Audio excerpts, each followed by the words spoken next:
Introducing my guest this morning, here to talk about something very close to his heart.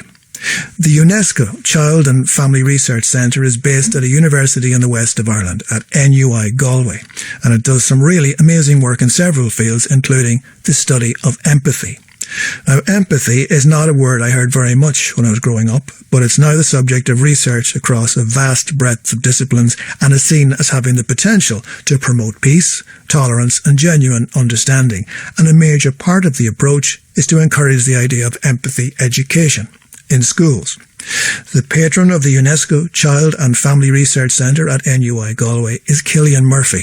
He's one of our very finest actors, whether he's on stage in Max Porter's Grief is a Thing with Feathers, on the big screen in 28 Days Later, or as the Scarecrow in the Batman movies, or on television as Tommy Shelby in Peaky Blinders.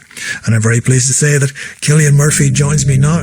Information, inspiration and great music. Elevation with John Kelly on 𝐂𝐢𝐥𝐥𝐲 Radio. Cillian, good morning. Cillian, I know that you would get asked to do a lot of things and you're very conscious about doing things when you can and so on, but what was it about this particular project that appealed to you and made you say yes to being the patron? Well, I met Professor Pat Dolan. I guess he's the head of the Child and Family Research Centre in Galway at NUI Galway University. And he's a very personable, very charismatic man. And what struck me was that the work that he's trying to do is youth-led. So it's not a sort of group of academics sort of telling young people how they should feel or talking to young people. What they do is they train youngsters to become researchers. Yeah.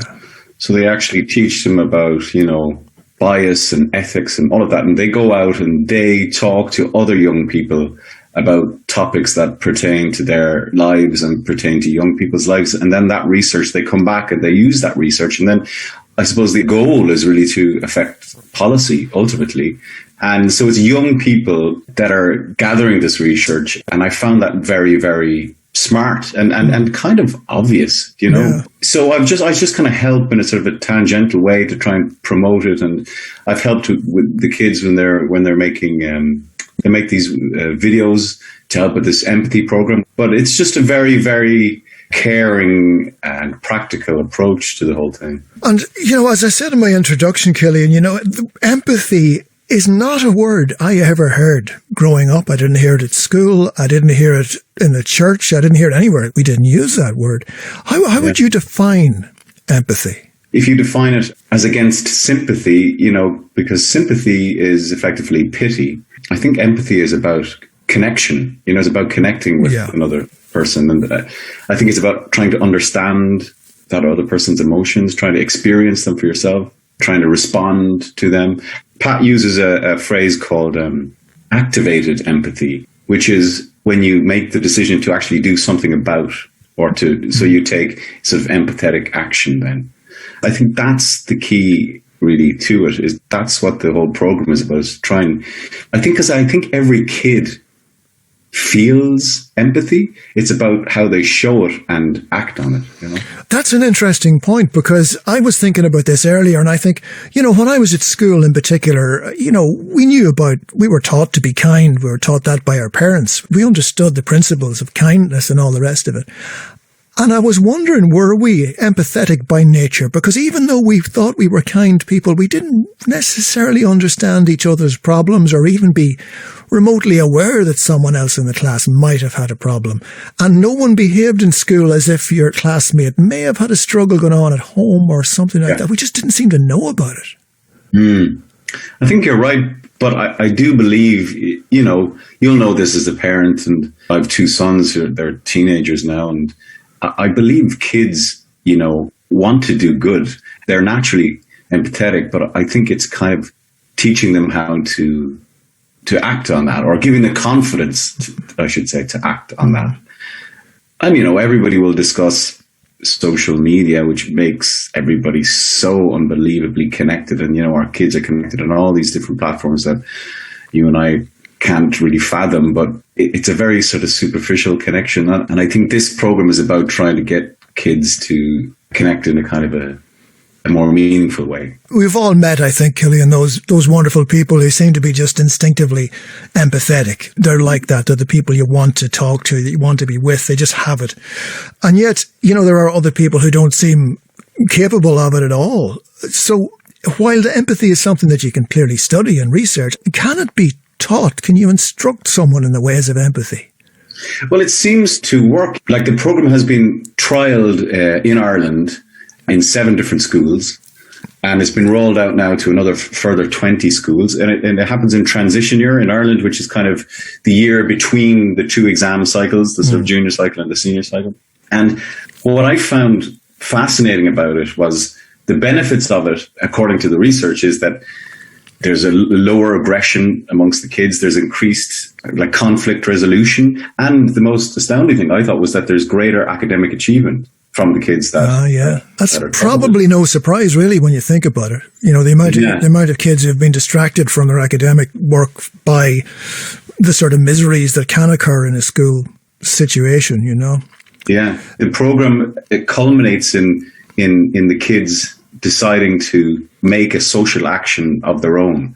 Like, they will find a project that they are interested in, and then sort of a social project, and then they will go and take action on that. And I think that's the key thing, is activating it, I was very impressed. I mean, we did an event together in relation to this, and I remember interviewing a girl called 𝐂𝐢𝐥𝐥𝐲 was her name, and she had done a project about autism. She was autistic, and she'd done a program about autism and eye contact. And I thought this was an amazing thing because, the students are instigating their own projects and then researching them. And as you said at the start, this is not something that's been imposed upon them by academics. This is all their own work.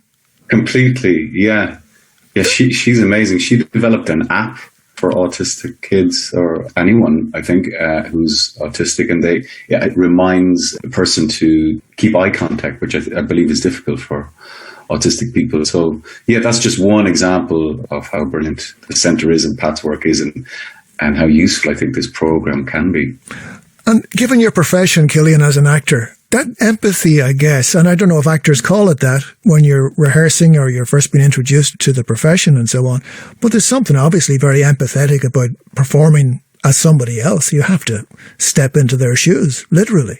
Yeah, and I think, like you, I don't think I was aware that was what was going on, really, when I started working in theatre. But I think that I realised quickly that a lot of the people that I was working with were very open. And I've always thought that the key thing in acting, or trying to be a successful communicator, is actually listening, And I think that's a key part to empathy as well, is listening.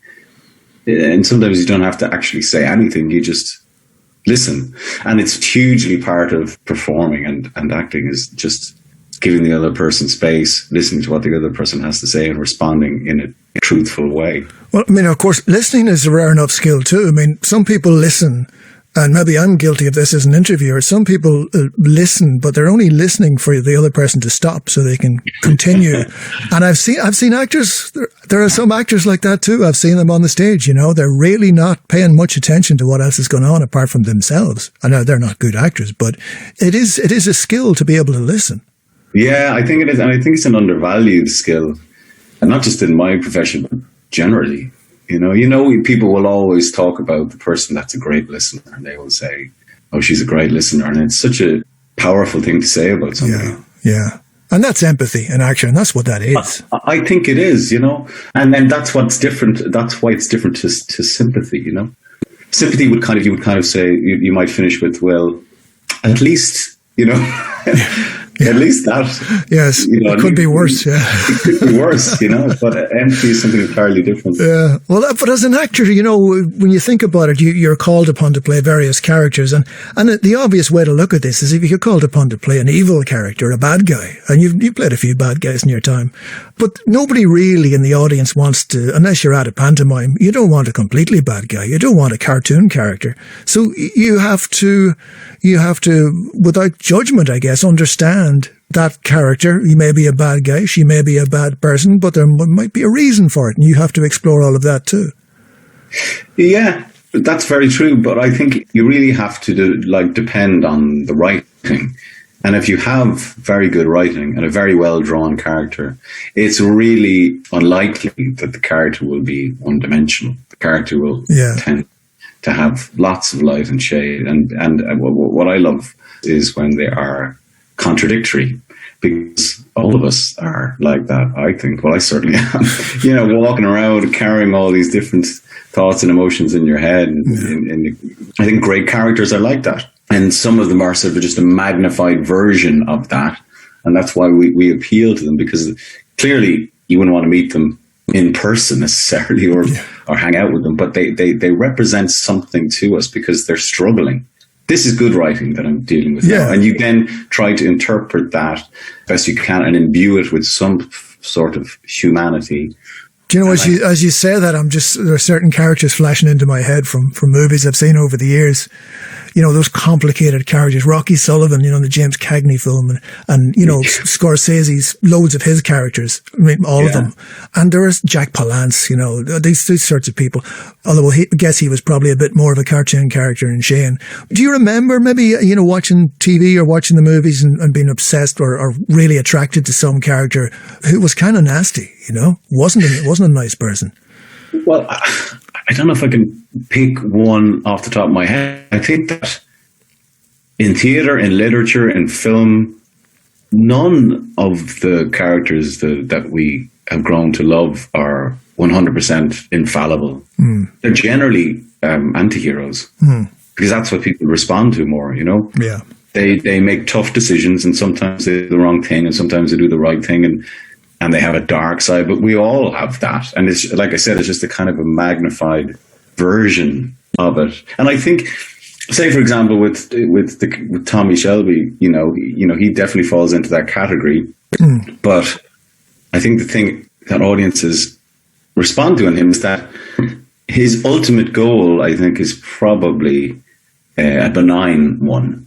And I think they invest in that, even though on the road he does things that are unconscionable, but that's where he's headed to ultimately. Well, certainly that's what I try and play. But he also has a backstory, he's been through a lot.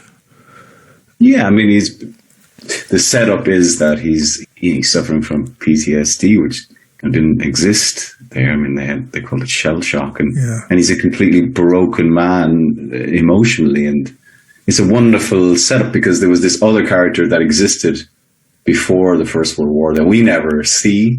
There's just kind of reference. So it's very clear that he had a past as somebody else, but now we're dealing with this man who's very damaged.